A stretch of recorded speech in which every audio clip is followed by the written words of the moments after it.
Olá, nós somos o Grupo 2 e iremos apresentar o último projeto da disciplina de Dinâmica de Gases, ministrado pelo professor Dr. Loreto Pizzuti.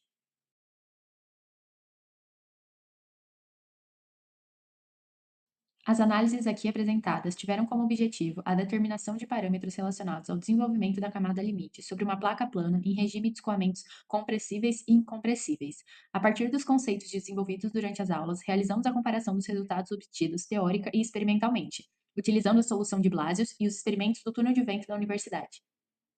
O conceito de camada limite foi inicialmente introduzido por Prandtl no início do século XX e define a região próxima à superfície de um corpo em que os efeitos viscosos de um escoamento não podem ser desprezados. Ainda que a espessura dessa região não seja extensa, seus efeitos geram consequências sobre o arrasto e a transferência de calor no escoamento. Apesar do avanço que Prandtl trouxe aos estudos da mecânica dos fluidos, permitindo uma melhor compreensão e uma solução aproximada das equações de Navier-Stokes, foi somente com Blasius, em 1908, que surgiu a primeira solução analítica da equação de camada limite, para um escoamento laminar e estacionário sobre uma placa plana. A atualmente conhecida equação de Blasius descreve o perfil de velocidades nas proximidades da superfície de um corpo, permitindo a determinação de parâmetros importantes, como a espessura da camada limite de velocidade, a espessura de deslocamento, de quantidade de movimento e o coeficiente de fricção. Usaremos a solução de Blasius como base teórica para esse trabalho, inclusive na análise do escoamento sobre a asa do avião Blackbird.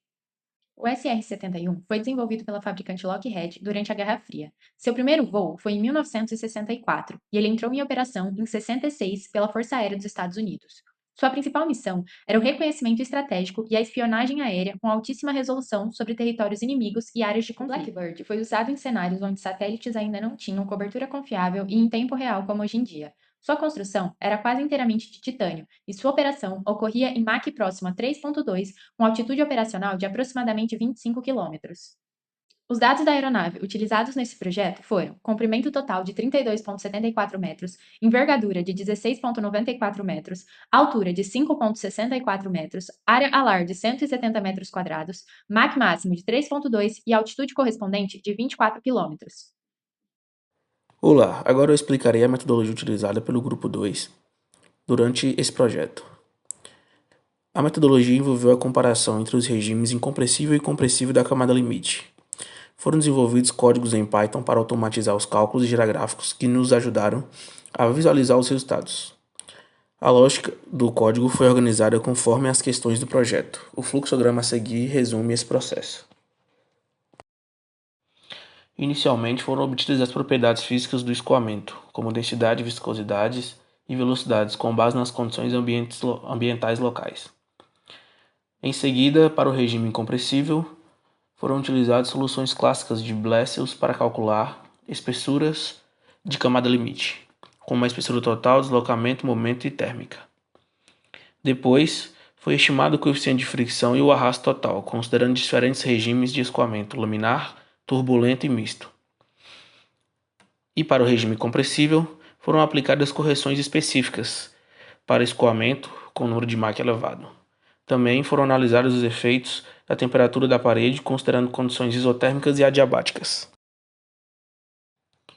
No estudo supersônico, foram simuladas condições reais como as do SR-71 Blackbird, a Mach 3.2 e 24 km de altitude. Foi calculada a velocidade do som, a espessura corrigida com fator compressível e o coeficiente de fricção para a parede adiabática. Em seguida, foram comparados os arrastos por fricção com o impulso dos motores do SR-71, a fim de avaliar o desempenho acadêmico global da aeronave nessas condições. A metodologia adotada integrou a teoria, as simulações em Python e a análise física para compreender como o regime do escoamento e as condições da parede afetam a camada limite e o desempenho aerodinâmico. Em um primeiro momento foi feita a caracterização da aeronave SR-71 Blackbird, considerado um avião de reconhecimento estratégico de longo alcance na década de 60 para a Força Aérea dos Estados Unidos. Quase inteiramente titânio, operava acima de Mach 3 em altitudes próximas de 25 km para missões de vigilância fora de alcance de sistemas de defesa antiaérea. Além de vários recordes, carrega a reputação de uma das aeronaves de maior desempenho aerodinâmico já produzidas, sendo considerado um marco na engenharia de materiais, aerodinâmica e propulsão. Seguem algumas especificações geométricas: comprimento total, envergadura, altura, área alar, assim como o Mach máximo atingido de 3,2 e a altitude máxima atingida de 24.000 metros. Oi, eu sou a Giovanna e vou apresentar a questão 2, que trata do escoamento incompressível sobre uma placa plana, utilizando como base a solução de Blasius para escoamento laminar. Assumimos como referência a aeronave SR-71, adotando sua envergadura como comprimento da placa. Os testes foram feitos para 3 velocidades diferentes, 20, 28 e 36 metros por segundo. Bom, primeiramente foi feito um gráfico para analisar os perfis das espessuras de camada limite para o escoamento sobre a placa plana com propriedades reais do ar para as 3 velocidades distintas, de 20, 28 e 36 metros por segundo. Como esperado, o aumento da velocidade do escoamento resulta em uma redução das espessuras em todos os casos. Por exemplo, a gente pode ver que elas apresentam o mesmo comportamento qualitativo, com a espessura do deslocamento sendo cerca de 34% da espessura da camada limite de velocidade e a espessura da quantidade de movimento sendo cerca de 13%. Bom, depois comparamos os valores teóricos da espessura com os medidos experimentalmente no túnel de vento, onde x é igual a 300 mm. Podemos ver que para o caso de 20 metros por segundo, o erro foi inferior a 1%, e já para 36 metros por segundo, o erro subiu para cerca de 13%. Essa tendência pode ser explicada por alguns fatores. A primeira delas é que a teoria de Blythe considera o escoamento laminar bidimensional ideal, sem perturbações. Outro possível erro é o de leitura visual nas colunas manométricas e os efeitos de compressibilidade ou interferência dos tubos de Pitot. Nessa etapa, calculamos o coeficiente de fricção para escoamento laminar sobre a placa. Foram utilizados 2 coeficientes, o coeficiente local, que é o CFX, que representa o atrito em um ponto específico, e o médio, que é o CFL, calculado ao longo de toda a placa. Ambos dependem do número de Reynolds e foram medidos a partir da solução de Blasius. À medida que a velocidade aumenta, o número de Reynolds também aumenta e os coeficientes de fricção diminuem. Isso acontece porque o escoamento percorre a placa com maior inércia e o atrito relativo na parede acaba sendo menor. Em seguida, estimamos o coeficiente de fricção para escoamento totalmente turbulento usando uma correlação empírica. Os valores na tabela 4 ficaram cerca de 2 vezes maiores que no regime laminar, mostrando como a turbulência aumenta o atrito com a parede. Mas vale lembrar também que, embora se tenha assumido que o escoamento seja completamente turbulento desde o bordo de ataque, essa é uma simplificação adotada apenas para fins comparativos. Na realidade, a transição para o regime turbulento ocorre em um ponto crítico ao longo da placa, influenciado por fatores como rugosidade da superfície e distúrbios no escoamento. Com os coeficientes de fricção médio que calculamos nas etapas anteriores, agora podemos estimar o arrasto total de fricção atuando sobre a superfície da aeronave. Os resultados mostram com clareza que o arrasto por fricção no regime turbulento é muito maior que no regime laminar. Nessa parte, consideramos uma situação mais realista, onde o escoamento não é totalmente laminar nem totalmente turbulento, mas sim misto. Isso significa que ele começa laminar e se torna turbulento em um certo ponto da placa. Para prever essa transição, usamos o número de Reynolds críticos e 5 vezes 10 à quinta, e a partir disso calculamos a posição ao longo da placa onde essa transição acontece, chamada de XCR. Com essa informação, usamos uma média ponderada entre os coeficientes de fricção laminar e turbulento para obter um coeficiente misto.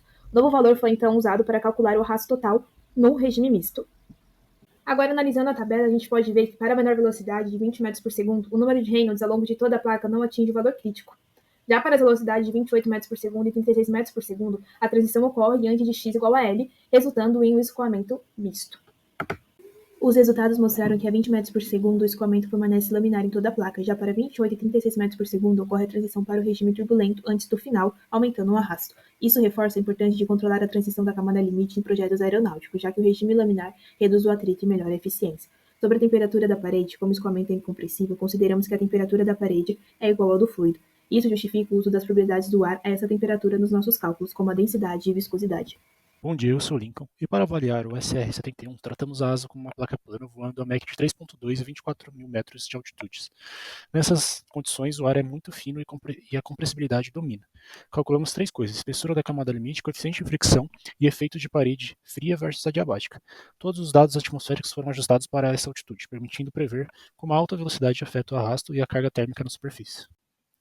Para Mach 3.2 a 24 km, usamos as condições da atmosfera padrão: temperatura de 221 Kelvin, pressão de 2,49 kPa, densidade de 0,039 kg por metro cúbico e viscosidade de 1,44 vezes 10 a menos 5 pascal segundo.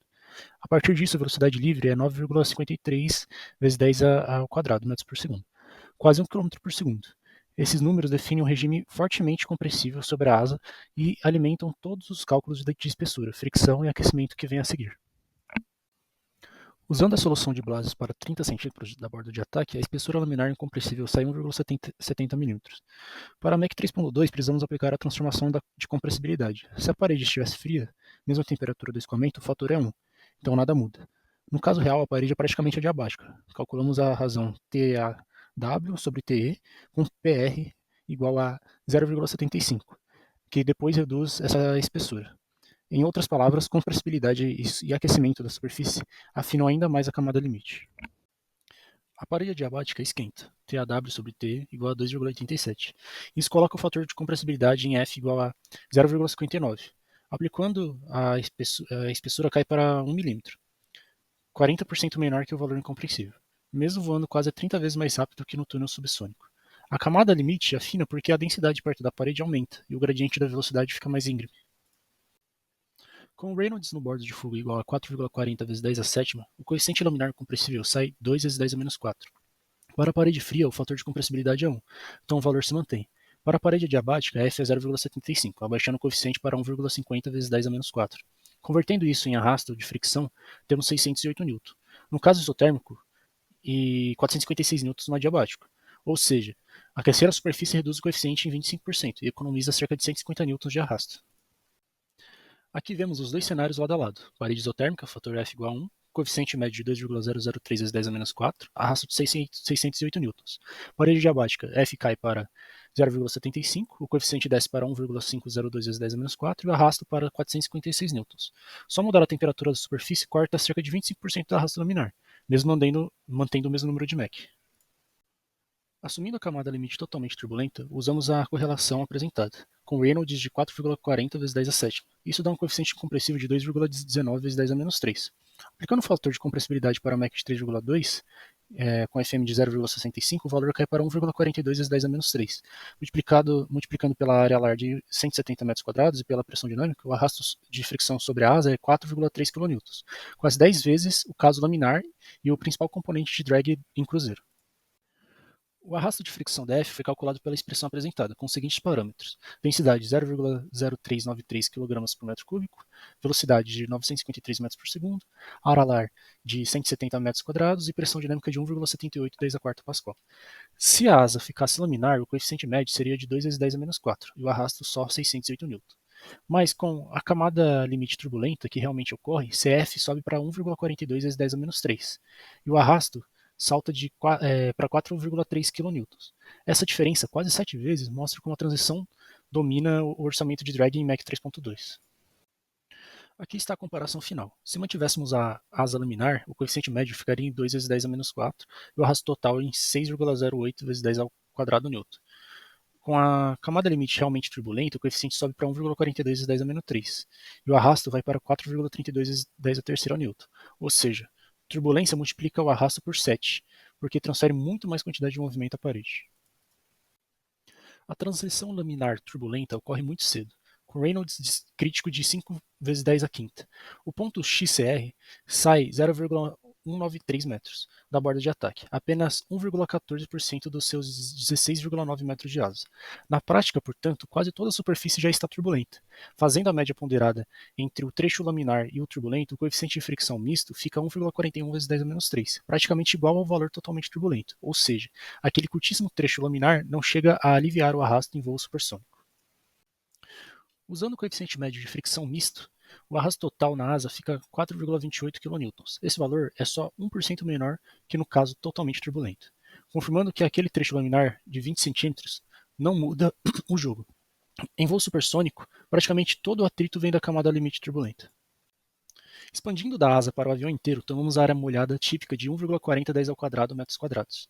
Multiplicando essa área pela pressão dinâmica e pelo coeficiente médio de fricção, o arrasto total por atrito chega a 35,2 kN. Para comparar, os dois motores J58 juntos entregam cerca de 70 kN de empuxo, a Mach 3.2. Ou seja, só o atrito consome metade da sustentação propulsiva em cruzeiro. Daí a obsessão do projeto com superfícies lisas e materiais resistentes ao calor. Usando a analogia de Reynolds com um Prendish de 0,75, o coeficiente de fricção local vale 4,03 10 a menos 3. Isso gera um coeficiente de transferência de calor de 2,44 10 a menos 3. Quando colocamos esse termo cinético na equação, a temperatura diabática da parede sobe de 221 Kelvin para 560 Kelvin, quase 290 graus Celsius.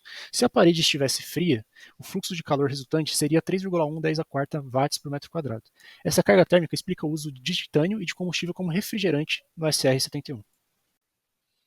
Aqui temos uma comparação global. A velocidade passa de 36 metros por segundo para 953 metros por segundo. Faz o arrasto laminar saltar de 86 N para 608 N, porque o termo ρ, o quadrado, domina. A temperatura para a parede adiabática reduz CF, mas o aquecimento viscoso leva a TAW de 560 Kelvin. e fluxo de calor de 3 vezes 10 a quarta watts metros quadrados. Já a questão da turbulência, na prática, o SR-71 voa com a camada limite quase toda turbulenta. O arrasto de fricção é 4,3 kN, cerca de 50% do empuxo total. E a conclusão é que a velocidade, aquecimento da parede e regime turbulento são os três pilares que governam o desempenho. Eles exigem superfícies lisas, titânio e integração fina entre aerodinâmica, propulsão e gerenciamento térmico em voos hipersônicos. Nesse projeto, observamos a dinâmica da camada limite em diferentes regimes de escoamento. Foi possível notar a eficácia da solução de Blasius em escoamentos incompressíveis para o estudo da camada limite laminar. No entanto, para velocidades um pouco maiores, foram registradas algumas discrepâncias devido a efeitos de turbulência e limitações de medição experimental. Verificou-se também que, em condições supersônicas, obtivemos uma camada limite de menor espessura devido à alta pressão dinâmica, assim como a temperatura diabática da parede atinge valores críticos, reafirmando a necessidade de materiais e sistemas de resfriamento para a manutenção da integridade estrutural. A transição precoce para o regime turbulento gerou um aumento significativo do arrasto, reforçando a importância de técnicas de retardo de transição em voos de alta velocidade. No caso do Blackbird, o arrasto de fricção gerado correspondeu a metade do empuxo disponível para a aeronave, apresentando acessibilidade de seu desempenho em relação à camada limite. Assim, o projeto apresentou o papel e impactos da camada limite em diversas condições de escoamento, ressaltando a importância da integração entre teoria, simulação e experimentação para a concepção de veículos de maior eficiência e segurança.